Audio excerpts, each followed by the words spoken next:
Hello, scholars. It's good to see you. Thanks for joining me again for artistic expression. So today we're going to do some kind of it's called still life. So you're looking at an object that exists in person and you're trying to replicate it through drawing. So today I chose a mug because I feel like it's something that has some pretty standard shapes, but also a little bit of flair to it. I add some details as well. So let's see how that goes.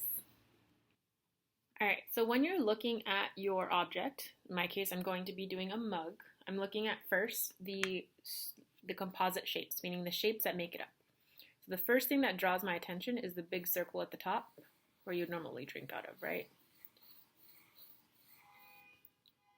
Once I have that, I recognize it's a cylinder, so it's going flat down.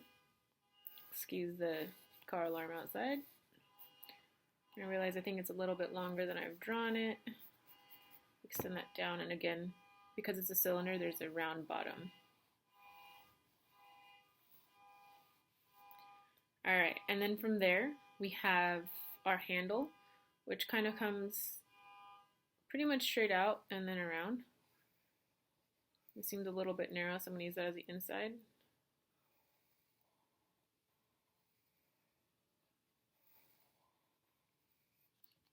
Okay, you'll notice it's a pretty rough sketch, but that's okay because we're going to be cleaning it up as we go. The other thing in my case is that I can see I have my spoon in there, so I'm just kind of adding like another touch.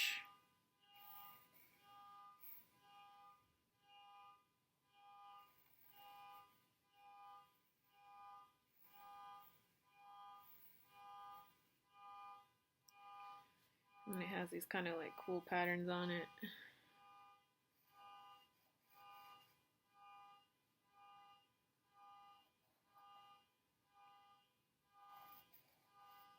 Never realized how cool this spoon is.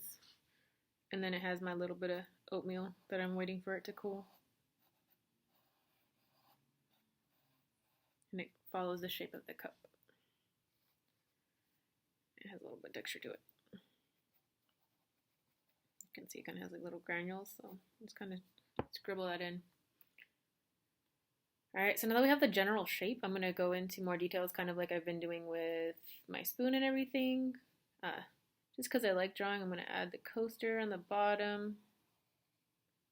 You know, the thing that goes underneath the cup so that it doesn't mess up your table.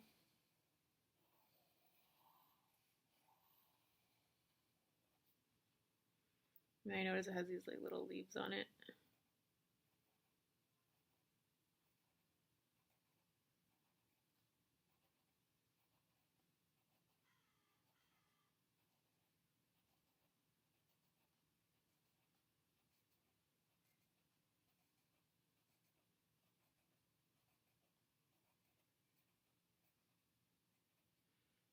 It's like a wreath that actually goes around. Okay. And then from there, why not? I got a Snoopy. I'm going to draw Snoopy. So he's got his head shape. The ear kind of goes around. And his mouth, his face is kind of big.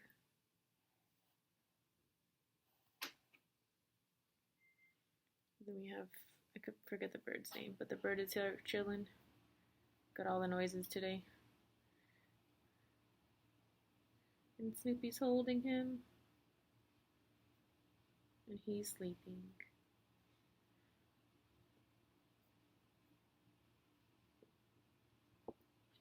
Snoopy's smiling, and he has his nose, and he's happy. And his ear is shaded. And he has his, I don't know if they're his hair or his eyebrows, but we'll draw them on. So we have his hand, and his arm is a little thick. And then his feet are just chilling. And then that's his belly, and his back, and his tail.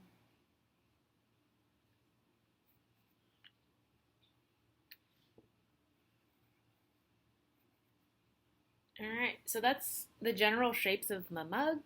And then I'm also going to keep an eye on the shadows. So I can see the light kind of goes in here, and I'm going to do a soft shading like this.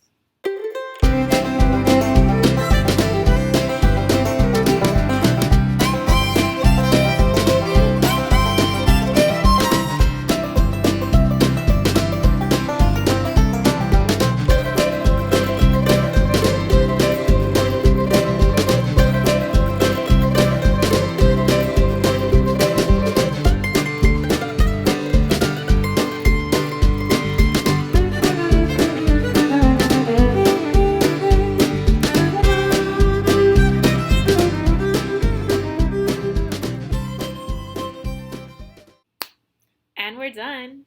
So thank you so much for joining. Now I challenge you to try out some other shapes, maybe even just doing a tall glass, or maybe you have a vase or some other cylinders at home. Once you've done a couple different cylinder shapes, try it out with something else too and just see where you get from there.